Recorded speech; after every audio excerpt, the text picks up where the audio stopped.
બનાસકાંઠા જિલ્લાના થરાબા શ્વાનનો આતંક હડકાયા શ્વાને 9 લોકોને બચકા ભરી કર્યા છે ઘાયલ। 4 મહિલાઓ અને 5 પુરુષોને ભર્યા છે બચકા।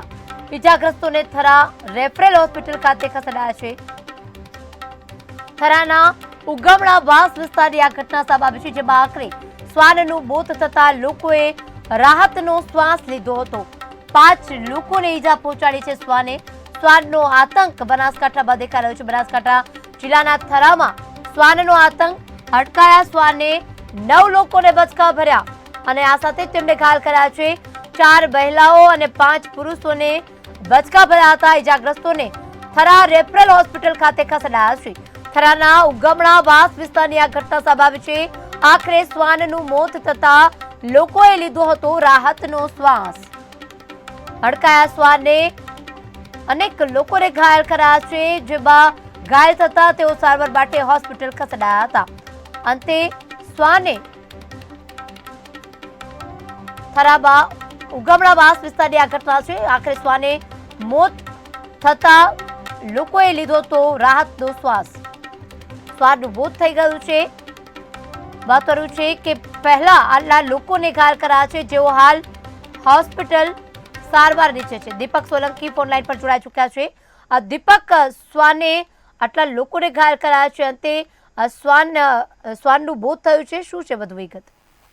ચોક્કસથી કિરણ વાત કરવામાં તો બનાસકાંઠાના કોકરી ગામ થરાના ઉગમણાવાસ તરીકે ઓળખાતા વિસ્તારમાં ઘટના સામે આવી હતી।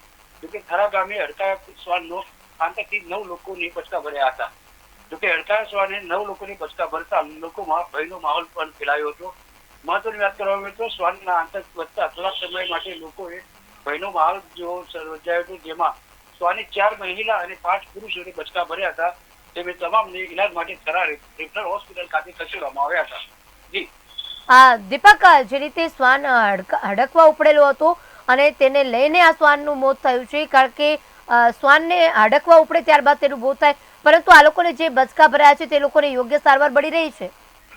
જે ચોક્કસથી કિરણ વાત કરવામાં આવે તો શ્વાને જે 4 મહિલા અને 5 પુરુષોને બચકા ભર્યા હતા તે તમામને ઇલાજ માટે થરા હોસ્પિટલ માટે સારવાર અર્થે ખસેડાયા હતા, જેમાં ડોક્ટર દ્વારા સારવાર કરવામાં આવી હતી।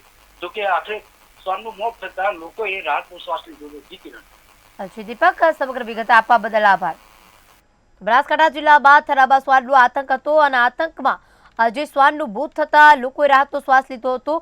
આખરે શ્વાનનું મોત થયું, પરંતુ તે પહેલા 9 લોકોને ઘાયલ કર્યા હતા। તમામ લોકોને સારવાર લઈ રહ્યા છે। જેબીસા રેફરલ હોસ્પિટલ ખાતે તેઓ અત્યારે સારવાર લઈ રહ્યા છે। મહત્વનું છે કે જ્યારે કોઈ પણ સાદું શ્વાન હોય કે પછી હડકવાયેલું શ્વાન હોય, તમામ લોકો અને જે બચકા ભરે છે ત્યારે તેની સારવાર લેવી જરૂરી બને છે અને અત્યારે હાલ શ્વાનનું મોત થતા લોકોએ રાહતનો શ્વાસ લીધો અને હાલ તેઓ સારવાર લઈ રહ્યા છે।